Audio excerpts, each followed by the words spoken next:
আজকে আমরা যে টেস্টটা নিয়ে কথা বলবো সেটা হলো রিলেটিভ ডেনসিটি টেস্ট।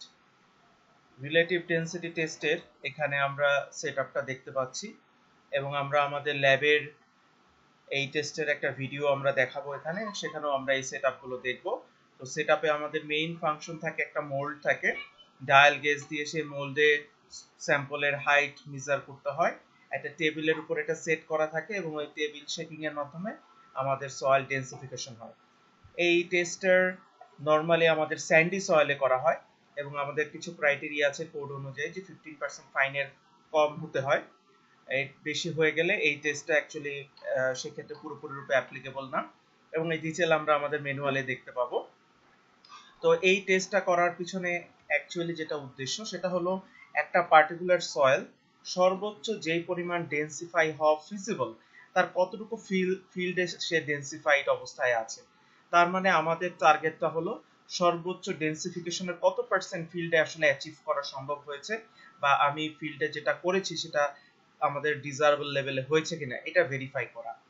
তো এই টেস্টটা করার জন্য আমাদের এখানে আমরা যদি একটু প্রসিডিউরে যাই, এই টেস্টটা করার জন্য আমাদের যে বিষয়গুলো অ্যাকচুয়ালি মাথায় রাখতে হয়, এখানে আমাদের কোড অনুযায়ী দিয়ে দেওয়া আছে, সিগনিফিকেন্স, ইকুইপমেন্টস এর বিষয়গুলো দেওয়া আছে, ম্যানুয়ালেও কথাগুলো বলে দেওয়া আছে। এগুলো পড়ে নিলেই হবে, বা আমি যখন টেস্টের ব্যাখ্যাটা করছি এবং পরবর্তীতে ভিডিও দেখাবো তখন এই বিষয়গুলো সাথে ম্যাচ করবে।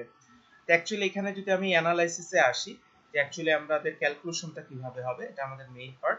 এটার যদি আমরা ফাইনাল সূত্রে যাই, যে আমাদের রিলেটিভ ডেনসিটির যে সূত্র ক্যাপিটাল ডি ডিআর বা এটা ডিআর দেওয়া থাকে, এখানে আমরা যদি দেখতে পাই আমাদের এই সূত্রে মেইনলি যেটা হলো E max minus E divided by E max minus E মিন।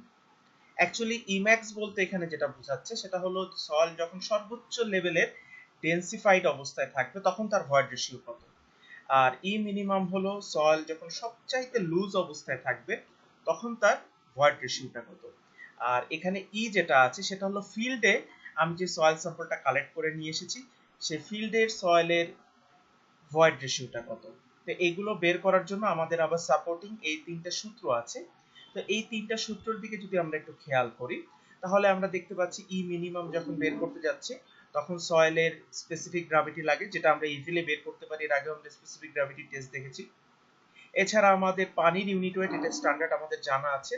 আরেকটা হলো minimum minimum dry unit wait, তার মানে আমরা যে সয়েল স্যাম্পলটা নিয়ে এখানে টেস্ট করতে যাচ্ছি তার সবচাইতে লুজ অবস্থার ইউনিট ওয়েটটা কত।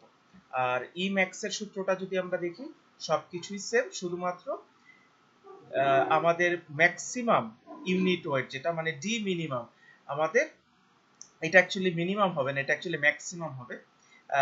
আমাদের unit wait maximum unit wait, তার মানে সয়েল সর্বোচ্চ ডেন্সিফাইড যে অবস্থাটায় থাকে সেই অবস্থায় তার ইউনিট ওয়েটটা কত।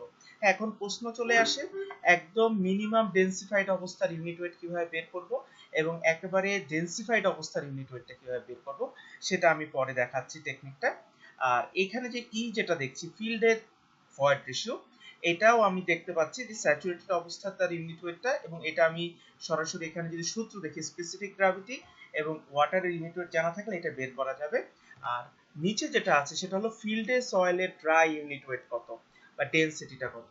তাহলে এই যে ডেনসিটি বা ইউনিট ওয়েট ফিল্ডের যেটা, এটা আমরা বের করতে পারি। আমরা অলরেডি কম্প্যাকশন টপিকসে আলোচনা করে এসেছি, সেখানে আমরা স্যান্ডপুন মেথড অথবা রাবার বেলুন মেথড এরকম বিভিন্ন মেথড দিয়ে ফিল্ডে সয়েলের ইউনিট ওয়েট বের করা যায়। সেই মেথড দিয়ে আমরা ইউনিট ওয়েটটা বের করে নিতে পারবো। তো সেইভাবে যদি বের করে নিতে পারি তাহলে আমার ই এর ভ্যালুটা কিন্তু পেয়ে যাব।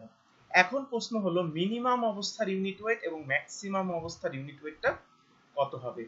এইটার জন্য যে কাজটা করতে হয় সেটা আমি যদি এই ছবিটা একটু দেখাই, হ্যাঁ এই ছবিটা দিয়ে যদি দেখাই, পরে আমরা ভিডিও দেখাবো। এখানে যদি আমরা একটু খেয়াল করি, আমরা যে কাজটা করি এই মোল্ডের ভিতরে আমরা কিছু সয়েল স্যাম্পল, বিশেষ করে স্যান্ডি সয়েলকে প্লেস করব। প্লেস করার সময় এই মোল্ডে এমন ভাবে আমাদেরকে প্লেস করতে হয় খুব স্লোলি, অলমোস্ট 1 সেন্টিমিটার বা সর্বোচ্চ হাফ ইঞ্চি উপর থেকে খুব আলতোভাবে চারদিকে ঘুরিয়ে ঘুরিয়ে প্লেস করতে হয়, যাতে মোল্ডের ভিতরে সয়েল সর্বোচ্চ লুজ অবস্থায় অবস্থান করে। তাহলে এভাবে যদি আমি সয়েল দ্বারা এই মোল্ডটাকে ফিল আপ করে দেই তাহলে এই মোল্ড ফিল আপ করতে আমার কতটুকু সয়েল লেগেছিল, আর এই মোল্ডের যদি ইনসাইড ডায়ামিটার আমার জানা থাকে তাহলে লোড বাই ভলিউম করে দিলে আমি একটা ইউনিট ওয়েট পেয়ে যাব, এবং সেই ইউনিট ওয়েটটা হবে সর্বোচ্চ লুজ অবস্থার সয়েলের ইউনিট ওয়েট, এবং সেটাকে ব্যবহার করে আমি ই মিনিমাম ক্যালকুলেশন করতে পারবো। আর আমি যখন ম্যাক্সিমামটা বের করতে যাব তখন আমাকে যে কাজটা করতে হবে সেটা হলো এই সয়েল স্যাম্পলটার, এই মোল্ডের ভিতরে সয়েল স্যাম্পলটাকে সেট করব, করে আমরা একটা ডায়াল রিডিং নিয়ে নেব। এই ডায়াল রিডিংটা আমাদের লাগবে হলো এটাকে যখন আমরা ডেন্সিফাই করব তখন সয়েল কতটুকু সেটেল হয়েছে সেটা আমরা ক্যালকুলেশন করব। সো এই মোল্ডটাকে আমরা বালি দ্বারা আবার ফিল আপ করব, বালি দ্বারা ফিল আপ করে তারপরে এই ভাইব্রেশন মেশিনে একটা নির্দিষ্ট পরিমাণ ফ্রিকোয়েন্সিতে আমরা শেক করব। তো যখনই আমরা শেক করব এই মোল্ডের ভিতরের সয়েল স্যাম্পলগুলো সেটেল করে যাবে এবং সেটেল করার ফলে যেটা হবে এটার উপরে আমাদের একটা প্লেট বসানো থাকে, এটা আমরা ভিডিওতে দেখব, এবং প্লেটগুলো এই যে নিচে দেখতে পাচ্ছি আমরা, এই যে দুটো প্লেট, এই প্লেটটা নিচে বসে যাবে। তো এই প্লেটটা যখন নিচে বসে যাবে তাহলে আমাদের টেস্ট করার আগের ডায়াল রিডিং এবং সেটেল করার পরের যদি ডায়াল রিডিং নিয়ে নিতে পারি তাহলে আমাদের সয়েল স্যাম্পলের হাইটের কতটুকু চেঞ্জ এসেছে সেটা আমরা বের করতে পারবো। এবং এরপরের ইকুয়েশনটা যদি আমরা একটু দেখি, যে এখানে দিয়ে দেওয়া আছে যে পরিবর্তিত অবস্থার তার হাইটের যে ডিফারেন্সটা, তাহলে পরিবর্তিত অবস্থার হাইটের ডিফারেন্সটা দিয়ে যদি আমি ডায়ামিটার জানা আছে আবার ভলিউম বের করে ফেলি, তাহলে সেই ভলিউম আর সয়েল স্যাম্পল তো আমি আগে যা দিয়েছিলাম এখনো তো একই সয়েল স্যাম্পল আমার মোল্ডটাকে ফিল আপ করার জন্য লাগবে, সেটা অ্যাপ্লাই করে ডেন্সিফাইড অবস্থায় আমি ইউনিট ওয়েট বের করে ফেলতে পারবো। সো আমি পুরো জিনিসটাকে যদি আবার একটু রিপিট করি, আমাদের এই টেস্টটা করে রিলেটিভ ডেন্সিটি বের করার জন্য যেটা লাগবে ই ম্যাক্স, ই মিনিমাম এবং ই। তাহলে ই ম্যাক্স হলো ম্যাক্সিমাম ডেন্সিফাইড অবস্থার ভয়েড রেশিও, ই মিনিমাম হলো সবচাইতে লুজ অবস্থার আমার ভয়েড রেশিও, এবং ই হলো ফিল্ডের সয়েলের ভয়েড রেশিও। তো ফিল্ডের সয়েলের ভয়েড রেশিওর জন্য আমাদের ফিল্ড ডেন্সিটি লাগবে, যেটা স্যান্ড কোন মেথড অথবা রাবার বেলুন মেথডে আমরা বের করে নিতে পারবো। আর ই মিনিমামের জন্য আমি একটা জানা ভলিউমের মোল্ডের ভিতরে সবচেয়ে লুজ অবস্থায় সয়েলকে প্লেস করে ওয়েট আর ভলিউম করে আমি ইউনিট ওয়েট বের করে নিব। আর ম্যাক্সিমামের জন্য সেই সয়েলটাকে মোল্ড সহ একটা লোড চাপিয়ে, যেটা আমরা ভিডিওতে দেখব, ডেন্সিফাই করে নিব। ডেন্সিফাই করার ফলে আমার মোল্ডে সয়েল স্যাম্পলের হাইটে একটা চেঞ্জ আসবে, সুতরাং ওই পরিবর্তিত হাইট ব্যবহার করে ওই মোল্ডের ভলিউমটা আবার বের করব এবং সেখান থেকে আমি ডেন্সিফাইড অবস্থার ইউনিট ওয়েট বের হয়ে যাবে। এবং এই ভ্যালুগুলো যদি প্লট করে দেই তখনই আমি একটা রিলেটিভ ডেন্সিটি বা সয়েলের কতটুকু ডেন্সিফাই হয়েছে ফিল্ডে ম্যাক্সিমামের তুলনায় একটা পার্সেন্টেজ আকারে ভ্যালু পেয়ে যাব। এবং এইটাই আমাদের ডিজাইনের টার্গেট দেওয়া থাকে যে কতটুকু আমরা ডেন্সিফাই করতে চাই।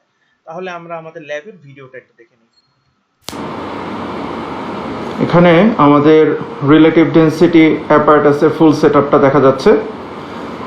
একদম বামে এটা কলার, এটা আমাদের মাঝখানে যে মোল্ড থাকে মোল্ডের উপরে সেট করা হয়, কারণ আমরা একটা লোড অ্যাপ্লাই করি সেই লোডটার অ্যালাইনমেন্ট ঠিক রাখার জন্য।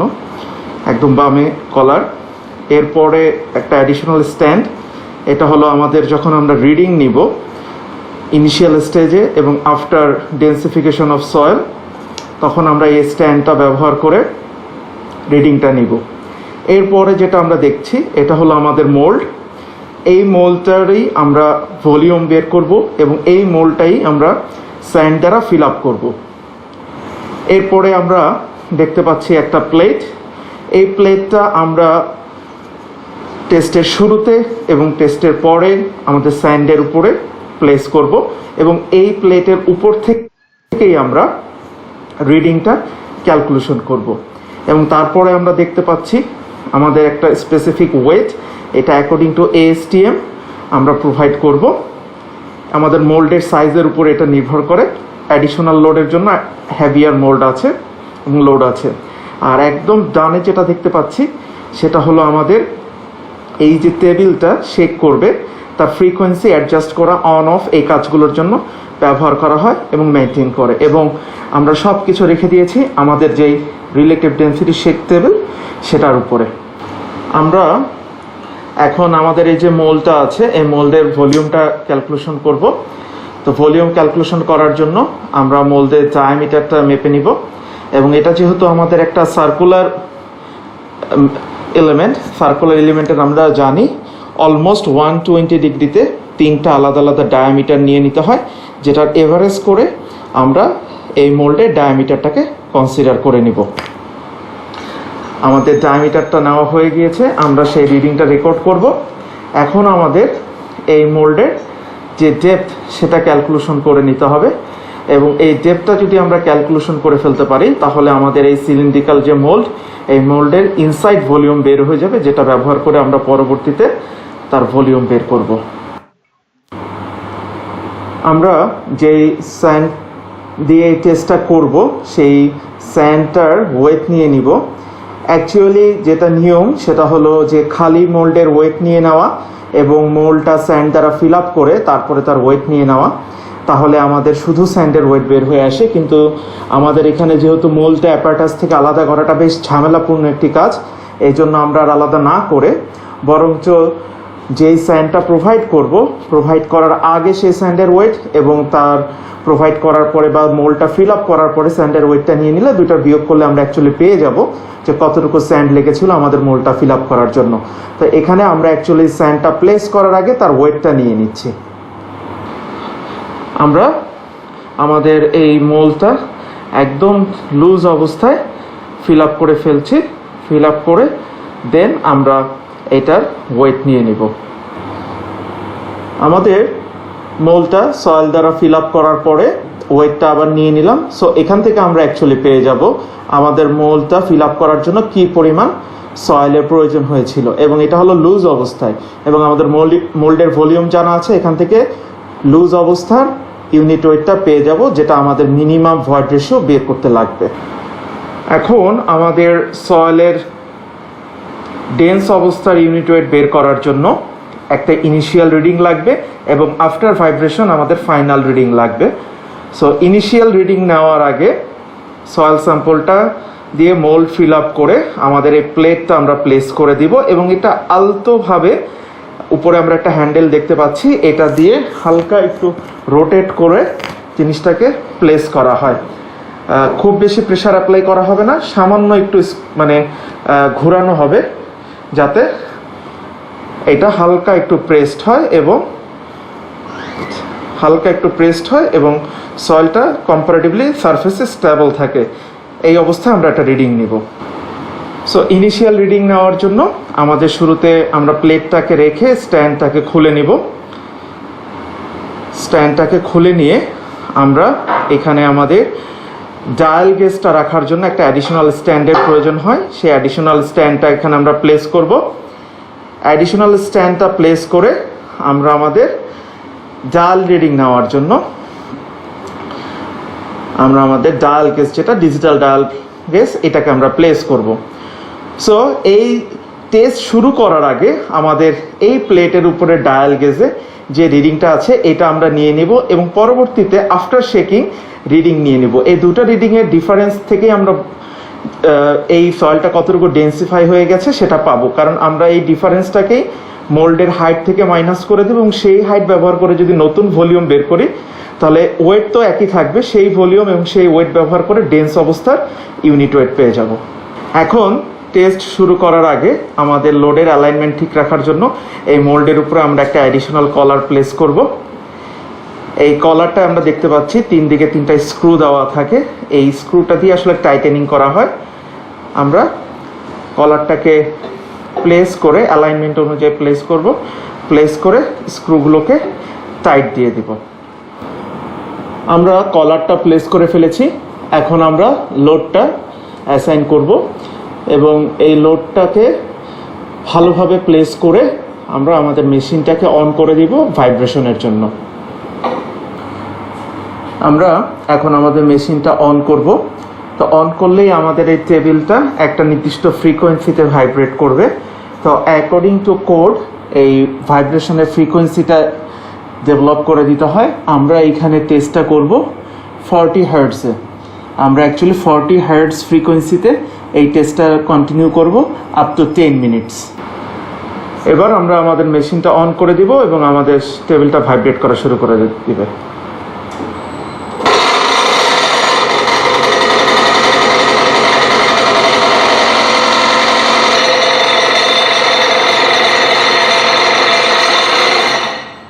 আমাদের ডিজায়ার টাইম পর্যন্ত ভাইব্রেশন করার পরে আমরা আমাদের ইকুইপমেন্টটা বন্ধ করে দিব। এখন আমরা এই লোড এবং কলারটাকে রিমুভ করে ফেলবো, করে আমরা আবার রিডিং নিব। ফলে আমাদের সয়েল ভাইব্রেশনের কারণে যে পরিমাণ ডেন্সিফিকেশন হয়েছে, এটার ফলে তার হাইটে, মোল্ডের হাইটে সয়েল স্যাম্পলের যে চেঞ্জটা হয়েছে সেটা পেয়ে যাব, এবং পরিবর্তিত হাইট ডিফারেন্স থেকে আমরা যে ভলিউমটা পাবো সেটাই হবে সয়েলের ডেন্স অবস্থার ইউনিট ওয়েট। এখানে আমরা দেখতে পাচ্ছি যে ভাইব্রেশনের কারণে প্লেটটা কিছুটা ভিতরে ঢুকে গিয়েছে, যেটা আমাদের টেস্টের শুরুতে উপরে ছিল। দ্যাট মিনস সয়েল ডেন্সিফিকেশনের ফলে তার ভলিউম রিডিউস করেছে এবং তার কারণে মোল্ডের ভিতরে সয়েল স্যাম্পলের হাইট কমে গিয়েছে। সো এই ভ্যালুটাই আমরা রিডিংয়ে পেয়ে যাব, এবং আমাদের ইনিশিয়াল রিডিং থেকে যদি এই রিডিংটাকে আমরা অ্যাডজাস্ট করে নেই তাহলে পরিবর্তিত অবস্থার হাইট পেয়ে যাব, এবং সেখান থেকে যে ভলিউম পাবো সেই ভলিউম ব্যবহার করে আমরা ডেন্স অবস্থার সয়েলের ইউনিট ওয়েট পেয়ে যাব, যেটা দিয়ে ম্যাক্সিমাম ভয়েড রেশিও যেটা আমরা এই সয়েল স্যাম্পলে সম্ভব সেটা ক্যালকুলেশন করতে পারবো। আমরা টেস্টের ভিডিওটা দেখলাম, তাহলে আমরা এই ইউনিট ওয়েটগুলো যদি বের করে ফেলতে পারি তাহলে আমরা ই ম্যাক্স এবং ই মিনিমাম এই দুটো বের করে ফেলবো। আমাদের অ্যাকচুয়ালি এখানে একটু যেটা আমি কারেকশনের জন্য বলেছিলাম আবারও বলছি, যখন আমাদের মিনিমাম ভয়েড রেশিও বের করব তখন অ্যাকচুয়ালি ম্যাক্সিমাম ডেনসিটিটা লাগবে। তার মানে এটা পরিবর্তিত অবস্থার যে ইউনিট ওয়েট সেটা আমাদেরকে প্লেস করতে হবে ই মিনিমামের সময়। ই মিনিমামের সময় আমাদের অ্যাকচুয়ালি ম্যাক্সিমাম ইউনিট ওয়েট যেটা সেটা প্লেস করতে হবে। আর ই ম্যাক্স যখন করব তখন সূত্রটি কি আছে, তখন আমাদের সবচাইতে লুজ অবস্থার ইউনিট ওয়েটটা ক্যালকুলেশন করব। সো এই ভ্যালুগুলো প্লেস করার জন্য এখানে আমাদের যে ডাটা টেবিল আছে, যে কথাগুলো বললাম ওগুলোই, যে এমটি মোল্ড, এখানে আসলে আমাদের এমটি মোল্ডের ওয়েট আমি ভিডিওতেও বলেছি আমরা যেহেতু এমটি মোল্ড করব না, সো আমরা ক্যালকুলেশন যেহেতু এখানে ডাটা দিয়ে দিচ্ছি আমরা হয়তো এমটি মোল্ডের লোড দিয়ে দিব, বাট আমরা আমাদের ল্যাবে যদি করতে যেতাম তাহলে আমরা আসলে ডিরেক্টলি বিয়োগটা না করে সরাসরি আমরা সয়েলের যে ওয়েটটা সেটাই আমরা যে M1 মাস অফ এই যে সয়েলের M1 যেটা এইখান থেকে আমরা ডিরেক্টলি বের করে ফেলতাম। তো যাই হোক, এখানে আমরা যেহেতু ডাটা দিব আমরা মোল্ডেরও ওয়েট দিয়ে দিব, এবং এরপরে আমাদের যে সূত্রগুলো আছে সেই সূত্র দিয়ে অ্যাকচুয়ালি উপরে যেটা লেখা আছে সেটা প্লেস করে দিলে আমাদের রিলেটিভ ডেনসিটি চলে আসবে। সো এটাই ছিল আমাদের রিলেটিভ ডেনসিটি টেস্ট। এটা করা হয় যে আমাদের ফিল্ডে যে সয়েলটা আমরা অ্যাকচুয়ালি টেস্ট আমরা কম্পেয়ার করেছি সে তার সর্বোচ্চ ডেনসিফিকেশনের কত পার্সেন্ট ডেনসিফাই হয়েছে তা নির্ণয় করার জন্য। তো এটাই ছিল আমাদের টেস্ট। তো আমরা পরবর্তীতে শিডিউল ক্লাসে আরো যদি কোনো কনফিউশন থাকে সেটা নিয়ে আলোচনা করব এবং ডাটা দিয়ে দেব, যেটার উপর বেস করে আমরা পরবর্তীতে ল্যাব রিপোর্ট সাবমিট করব।